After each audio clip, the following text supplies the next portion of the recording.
আসছে আইপিএল। এই সময় প্রায় সব সিরিয়ালের টিআরপি একটু কম হয়। যদিও বর্তমানে দুই প্রতিদ্বন্দ্বী চ্যানেল স্টার জলসা এবং জি বাংলার পাইপলাইনে আছে একাধিক সিরিয়াল। আরম্ভ হয়েছে গঙ্গা। শোনা যাচ্ছে মানালি দে, সব্যসাচী, সুস্মিতা দে, আদ্রিত রায় সহ একাধিক অভিনেতা অভিনেত্রী ফিরবেন।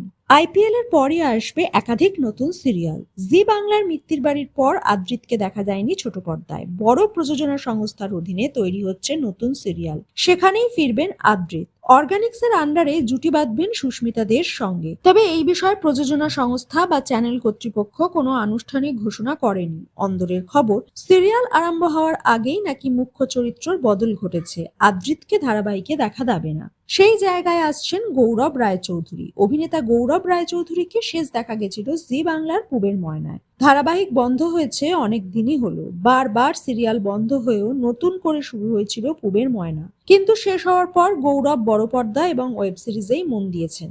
এবার নাকি ছোট পর্দায় ফেরার পালা। অভিনেতা জানান, নতুন সিরিয়াল নিয়ে কোনো কথা হয়নি আপাতত। আদ্রিত এ বিষয়ে কোনো মন্তব্য করেননি। মিত্তির বাড়ি শেষ হওয়ার পর নিজের গানের দলের সঙ্গে অনেকগুলো অনুষ্ঠান করেছেন।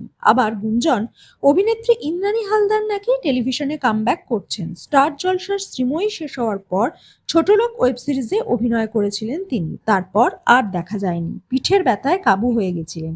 ডাক্তার বাইরে বেরোতে এবং বেশি হাঁটাচলা করতেও বারণ করেছিলেন। ওষুধের জন্য ওজনও বেড়ে গেছিল। তার চেহারা নিয়েও নেটিজেনরা মন্তব্য করেছিলেন। যথাযথ উত্তরও দিয়েছিলেন তিনি। বলেছিলেন ওজন নিয়ে কথা না বলতে, তাতে তার খারাপ লাগবে, তিনিও মানুষ। এখন অভিনেত্রী সুস্থ, তবে নতুন কোনো কাজের প্রস্তাব তার কাছে আসেনি। ভালো চরিত্র হলে তিনি তৈরি কাজের জন্য।